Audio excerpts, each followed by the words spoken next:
భూములు, చెరువు పక్కన ఉన్నటువంటి ఎఫ్టీఎల్ భూములు, అసైన్ భూములు, ఎండోమెంట్ భూములు, వక్ఫ్ బోర్డు భూములు,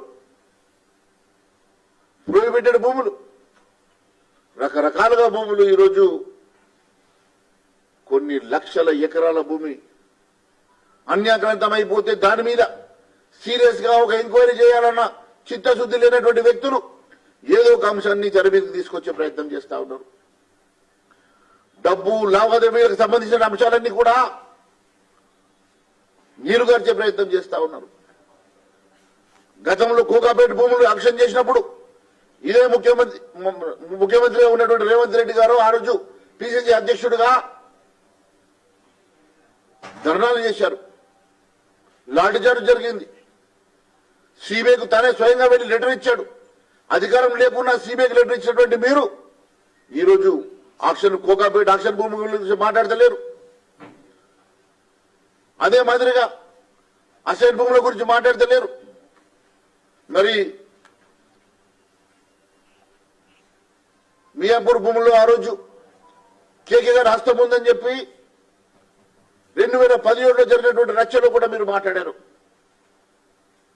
అలాంటి వ్యక్తి ఈరోజు కేకే గారు కడిగిన ముఖ్యమైపోయింది. ఒకటే రోజు రామ్మోహన్ గారి మీద ఎన్నో ఆరోపణలు ఉన్నాయి. మేయర్గా ఉన్నప్పుడు కేటీఆర్ను పట్టుకుని ఎన్నో భూముల మీద వారి మీద ఆరోపణలు ఉన్నాయి. మరి కాంగ్రెస్ లో చేరగానే ఆనిముత్యమైపోయిండు. అంటే మీరు కేవలం ఈ భూముల్ని అడ్డం పెట్టుకొని దాని మీద ఆ భూములలో ఇన్వాల్వ్ అయిన వారిని బ్లాక్మెయిల్ చేసే కార్యక్రమం పెట్టుకున్నారా? నిన్న మొన్నటి వరకు మీ ఎంపీ రంజిత్ రెడ్డి గారు ఎండోమెంట్ భూమిని కాజేసిందని మీరే చెప్పారు. మొక్కజొన్న స్కామ్ లో ఉన్నారని మీరే చెప్పారు. ఈరోజు మీ పార్టీలో చేరగానే ఆనిముత్యమైపోయి అభ్యర్థి అయిపోయాడు. ఈ రకంగా ఈ ల్యాండ్ స్కామ్లలో ఉన్నటువంటి వ్యక్తులు నాయకుల్ని మీరు టార్గెట్ చేసుకునే ప్రయత్నం చేస్తా ఉన్నారు. ముఖ్యంగా నేను ఒకటే అడుగుతా ఉన్నాను. ఈ 2 లక్షల కోట్ల ఈ కుంభకోణంని మీరు కేంద్ర దర్యాప్తుకు ఎందుకు ఇవ్వడం లేదు? దీంట్లో జరిగిన అవకతవకల్ని పబ్లిక్ డొమైన్ లో ఎందుకు పెట్టడం లేదు? దీన్ని ఇంత సీక్రెట్ గా కమిటీ చేసి 100 రోజులు గడుస్తున్నా దాని మీద ఎందుకు మీరు బహిర్గతం చేయడం లేదు సమాచారాన్ని?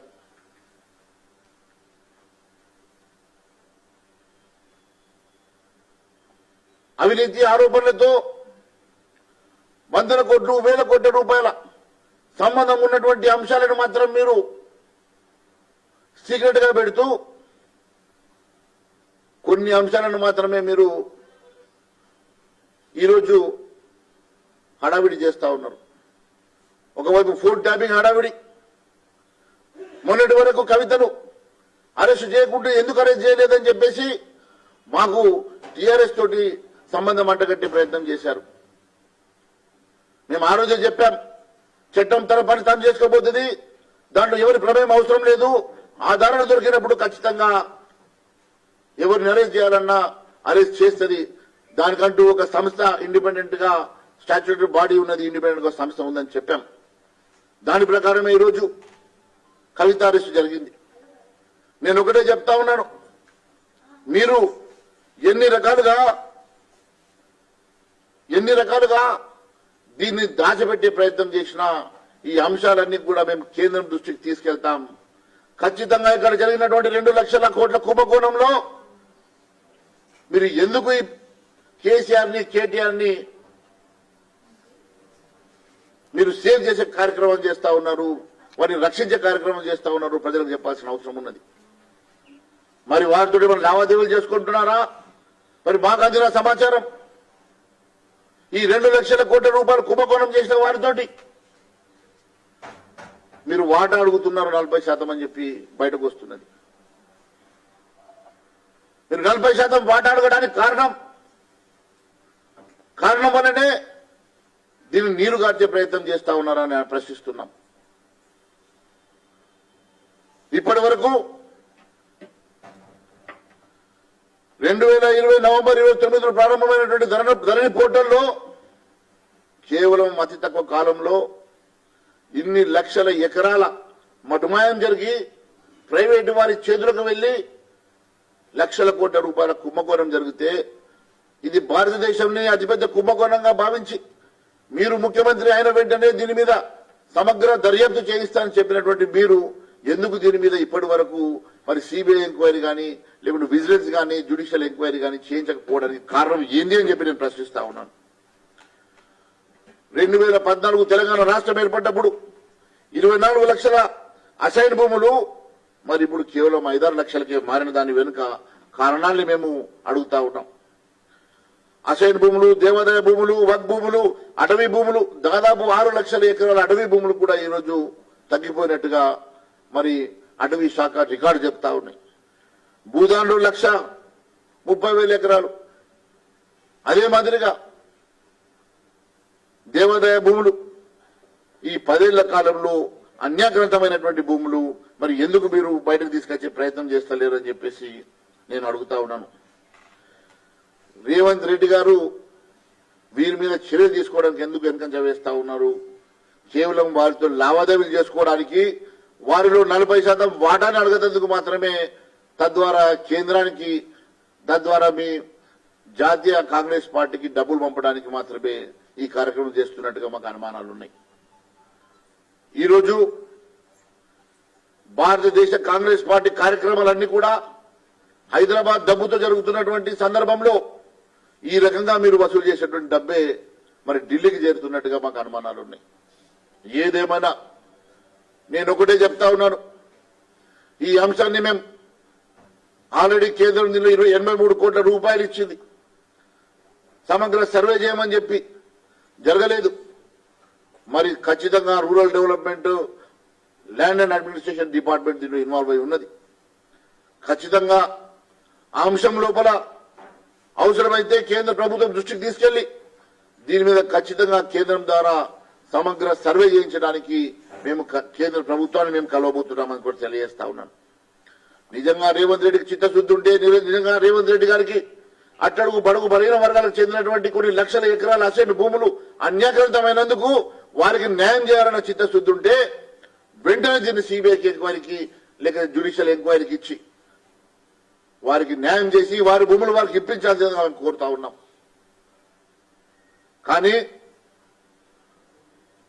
మీరు చేస్తున్నటువంటి కార్యక్రమం ఎన్నో అనుమానాలకు తావిస్తున్నది. మీరు ఈ రకంగా హైడ్ చేయడం వలన, దూబుజలాడడం వలన మరి ఎన్నో అనుమానాలకు దారి చేస్తుందన్న సంగతి నేను తెలియజేస్తా ఉన్నాను. మిత్రులారా, సాగుదారు కాలంని కూడా తీసేశారు.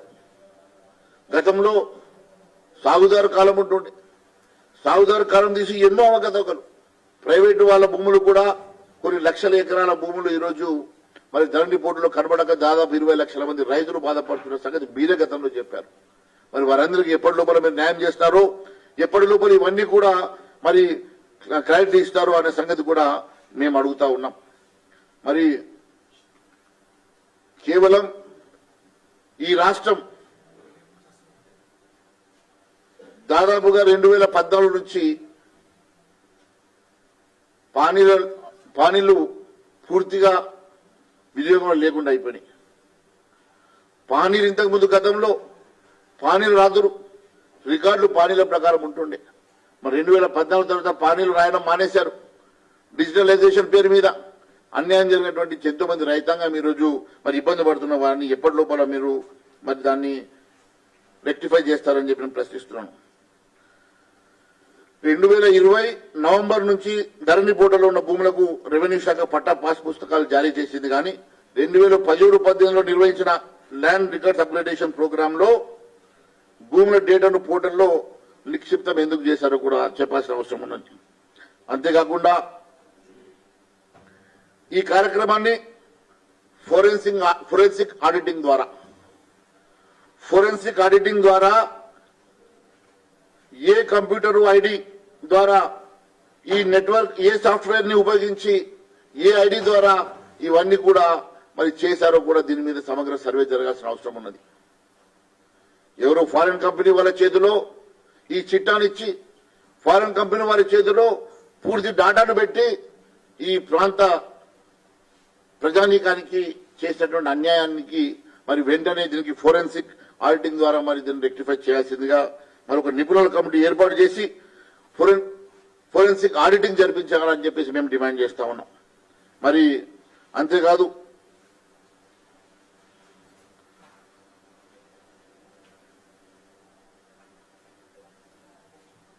ఈరోజు తెలంగాణ రాష్ట్రంలో ఇంకొక కొత్త ట్యాక్స్ మాకు నిన్ననే తెలిసింది. మొన్నటి వరకు ఉన్న ఆర్ ట్యాక్స్ తో పాటు కొత్త ట్యాక్స్ అట, బి ట్యాక్స్ అట. మరి బి ట్యాక్స్ ఏందో మాకు తెలియదు. ఈ బి ట్యాక్స్ 8 నుంచి 9% బిల్లు మీద తీసుకుంటుందంట. ఏ బిల్లు పెండింగ్ ఉన్నా ఆ బిల్లు బి ట్యాక్స్ ద్వారా 8 నుంచి 9%. ఫైనాన్స్ క్లియరెన్స్ కావాలా, ఫైనాన్స్ నుంచి డబ్బు రావాలంటే బి ట్యాక్స్ కట్టాలా. ఇప్పుడు ఎవరి డిపార్ట్మెంట్ వారికి నువ్వు ఆ ట్యాక్స్ పెట్టుకుంటే నేనెందుకు బి ట్యాక్స్ పెట్టుకోవద్దని ఒక మంత్రి గారు బి ట్యాక్స్ పెట్టుకున్నారు. ఆ బి ట్యాక్స్ 8 నుంచి 9% తీసుకొని కాంట్రాక్టర్ దగ్గర విచ్చలవిడిగా 8 నుంచి 9% వసూలు చేసేటువంటి మంత్రి గారు. అంటే ఇప్పుడు ముఖ్యమంత్రి గారికి ఎంత కంట్రోల్ ఉన్నదో వాళ్ళ మంత్రుల మీద దీన్ని బట్టి అర్థమవుతున్నది. ముఖ్యమంత్రి గారు వారి మంత్రులు వారికి తెలియకుండా చేస్తున్నా, మరి తెలిసే చేస్తున్నా, మరి మీకు వాటా ఉన్నదా మాకు తెలియదు. కానీ కాంట్రాక్టర్లు వచ్చి మా దగ్గర చెప్పుకుంటున్నారు, అయ్యా ఇంతకుముందు ఎన్నడూ ఇంత లేకుండే, మరి 9% వసూలు చేస్తున్నారు మా దగ్గర బి ట్యాక్స్ పేరు మీద అని అంటున్నారు. అంటే బి ట్యాక్స్ అంటే బట్టి ట్యాక్స్ కాదు, అది ఏం ట్యాక్స్ నాకు తెలియదు. బి ట్యాక్స్ అంటే కొత్తగా వచ్చింది, అది ఎక్కడికి వెళ్ళి వచ్చిందో మరి అర్థమైతే లేదు, కానీ కొత్తగా వచ్చింది. అది నాకు తెలియదు అది ఏం ట్యాక్సో కానీ, బిల్ ట్యాక్సా లేకుంటే ఏ ట్యాక్సో నాకు తెలియదు, కానీ 9% అంట. మరీ అన్యాయం అయిపోయింది ఇది. ఈ రకంగా ఈ రాష్ట్రాన్ని ఎవరికి దోచినంత వారు ఎన్ని రోజులు ఉంటుందో తెలియదు. ఉన్న రోజులు ఉన్న కాడికి ఇల్లు ఉండగా చక్కదిద్దుకోవాలనుకుంటారు వాళ్ళు. కరెంట్ ఉండగానే ఇల్లు చక్క పెట్టుకునే విధంగా ఎవరి పని వాళ్ళు చేసుకుంటున్నారు, ఎవరికి దొరికినంత వాళ్ళు అడుగుకుంటున్నారు. ఎన్ని రోజులు ఉంటుందో వాళ్ళకు కూడా పాపం అనుమానం ఉన్నట్టున్నది. మరి ఈ రకంగా మరి ఎక్కడ పడితే అక్కడ దోపిడీ జరుగుతూ ఉన్నదంటే ఇంతకన్నా ఘోరం, ఇంతకన్నా అన్యాయం ఇంకోటి లేదని చెప్పి నేను తెలియజేస్తున్నాను. దొంగలు కలిసి ఊరు పంచుకున్నట్టుగానే ఈ కథ కనబడుతున్నది.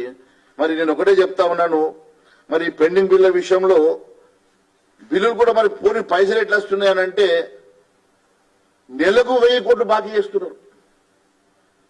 13 వారాల వారానికి 1000 కోట్లు, 13 వారాలలో 13,000 కోట్లు చేసిండ్రు. 13 వారాలలో 13,000 కోట్లు బాకీ తీసుకొచ్చిండ్రు. మళ్ళా ఇప్పుడు కొత్తగా బాండ్లు ఇవాళ అర్రాసుకు పెట్టిండ్రు. 4,000 కోట్ల రూపాయలు ఓపెన్ మార్కెట్ల బాండ్లు విక్రయం చేస్తున్నారు. అంటే మళ్ళీ 4,000 కోట్ల రూపాయలు మళ్ళీ ఈ మార్చి కాగానే ఏప్రిల్ కోసం మళ్ళీ 4,000 కోట్ల రూపాయలు. అంటే జీతాలు ఏదెందుకు బాకీలే, బిల్లులు ఏదెందుకు బాకీలే. మరి ఈ రాష్ట్రం ఏ రకంగా మరి ముందుకు పోతుందో మాకు అర్థం కావడం లేదు. కానీ వారానికి 1000 కోట్ల రూపాయలు బాకీ చేసిన తర్వాత రేపు ఈ రాష్ట్ర పరిస్థితిని ఆలోచన చేస్తేనే చాలా భయం అవుతా ఉన్నది. మరి కొత్తగా ఇప్పుడు బాండ్ల విక్రయం ద్వారా 4,000 కోట్ల రూపాయలకు మళ్ళీ కొత్త ఒక మరి ప్రణాళిక ఏర్పాటు చేసుకున్నట్టుగా ఈ రోజు మనం పేపర్లో చూసినాం. అంటే ఎంత ఘోరమైనటువంటి పరిస్థితి ఈరోజు ఆర్థిక పరిస్థితి ఈ రాష్ట్రంలో ఉన్నదో దీన్ని బట్టి చాలా స్పష్టమైతా ఉన్నది. నేను ఒకటే చెప్తా ఉన్నాను, ఈ రాష్ట్రం అబద్దాల పునాదుల మీద నిర్మాణమైనటువంటి ప్రభుత్వం కేవలం మోసం, దగ, అబద్దాలు ఇవి మాత్రమే ఈ రాష్ట్రంలో నడుస్తా ఉన్నాయి. ఎక్కడ కూడా అసలు నీతిని మరిచి అవినీతి పునాదుల మీద నిర్మాణమైనటువంటి ప్రభుత్వం వాటిని నమ్ముకునే ముందుకెళ్తా ఉన్నది. ఇంతటి దారుణం గతంలో ఎన్నడూ చూడలేదు. మరి ఏ ఉత్సుకతతోటైతే మీరు ఈరోజు ఫోన్ ట్యాపింగ్ అను ఇంకో ట్యాపింగ్ అను మీరు చేస్తున్నటువంటి ఉత్సుకత ఈరోజు లక్షల కోట్ల రూపాయలు ఇన్వాల్వ్ అయినటువంటి ఈరోజు ధరణి పోర్టల్ విషయంలో మీరు ఉత్సాహత చూపిస్తలేరు. గతంలో మీరు మాట్లాడినటువంటి భూ అక్షల మీద మీరు మాట్లాడతలేరు. గతంలో ఇచ్చినటువంటి అడ్డగోలుగా ఇచ్చినటువంటి పర్మిషన్ల గురించి మీరు మాట్లాడతలేరు. అడ్డగోలుగా మీరు జీవోలు ఇష్యూ చేసినటువంటి జీవోల మీద మాట్లాడడం లేదు. అడ్డగోలుగా ప్రభుత్వం చేసినటువంటి అవినీతి అరాచకాల మీద మీరు ఎక్కడ కమిటీలు వేస్తలేరు కానీ మీ ఈగో సాటిస్ఫై అయ్యేటువంటి కార్యక్రమాలు మాత్రమే చేసుకుంటున్నారు. ఈ ప్రభుత్వాన్ని అడ్డం పెట్టుకొని అధికారాన్ని అడ్డం పెట్టుకొని ఏ రకంగా మీరు బ్లాక్మెయిల్ టాక్టిక్స్ చేస్తా ఉన్నారు, ఏ రకంగా బ్లాక్మెయిల్ చేసి మీరు డబ్బులు కూడగొట్టుకునే ప్రయత్నం చేస్తా ఉన్నారు. అన్ని ప్రజలు గమనిస్తా ఉన్నారు. దేశ కళ్ళతోటి మిమ్మల్ని గమనిస్తున్నామన్న సంగతి తెలియజేసుకుంటూ ధన్యవాదాలు తెలియజేస్తా ఉన్నాం.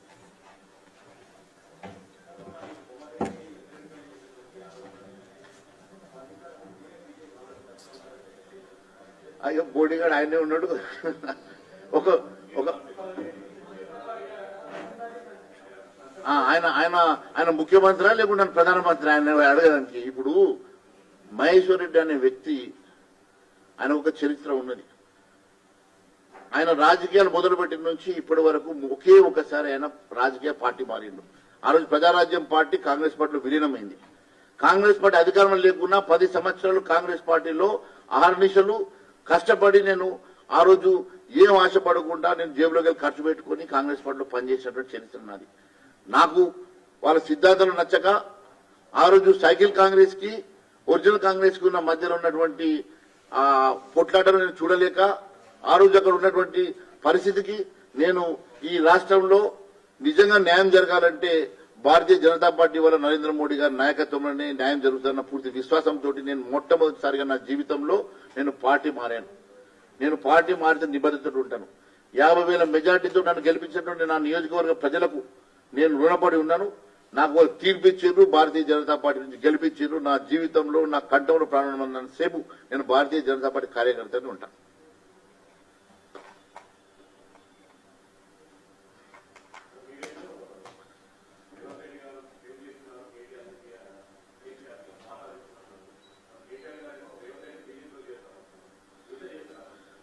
చూడండి, వాళ్ళిద్దరు కూడా అట్లా నేను తిట్టినట్టు చేస్తాను, వేసినట్టు చేయాలంటారు కానీ అంత ఒకటే వాళ్ళది, అది ఒకటే కుటుంబం. నేను గతంలో కూడా చెప్పినాను, గతంలో కూడా వాళ్ళు కలిసి సంసారం చేసిండ్రు, రాష్ట్రంలో అధికారం పంచుకున్నారు, కేంద్రంలో అధికారం పంచుకున్నారు, వారు కలిసి నాటకం ఆడుతా ఉన్నారు. ఈరోజు నిజంగా మరి నాకు చిత్తశుద్ధి ఉంటే నేను చెప్తా ఉన్నాను, 2 లక్షల కోట్ల కుంభకోణం ఈ భారతదేశంలో అతిపెద్ద కుంభకోణం. దీన్ని బయటపెట్టడానికి మేము సిద్ధంగా ఉన్నాం. మరి మీరు ఎందుకు దీనికి సిబిఐకి ఇవ్వడానికి ఎందుకు వెనకంజ వేస్తా ఉన్నారు? వాస్తవాలు బయటకు తీసుకొచ్చి ఇది ఒక్కరి విషయం కాదు, ఒక సంస్థకు సంబంధించిన అంశం కాదు. కొన్ని లక్షలాది మంది రైతులకు సంబంధించినటువంటి, అట్టడుగు బడుగు బలైన వర్గాలకు సంబంధించినటువంటి, అసైన్ భూములకు సంబంధించినటువంటి, ధర్మానికి చెందినటువంటి ఎండోమెంట్ భూములకు సంబంధించినటువంటి అంశాలను ఈరోజు మేము ఇంత నిక్కార్సుగా బయటకు తీసుకొచ్చిన తర్వాత కూడా రేవంత్ రెడ్డి గారు స్పందించి ఎందుకు దీన్ని సిబిఐకి ఇవ్వడం లేదని మేము ప్రశ్నిస్తున్నాం. Thank you.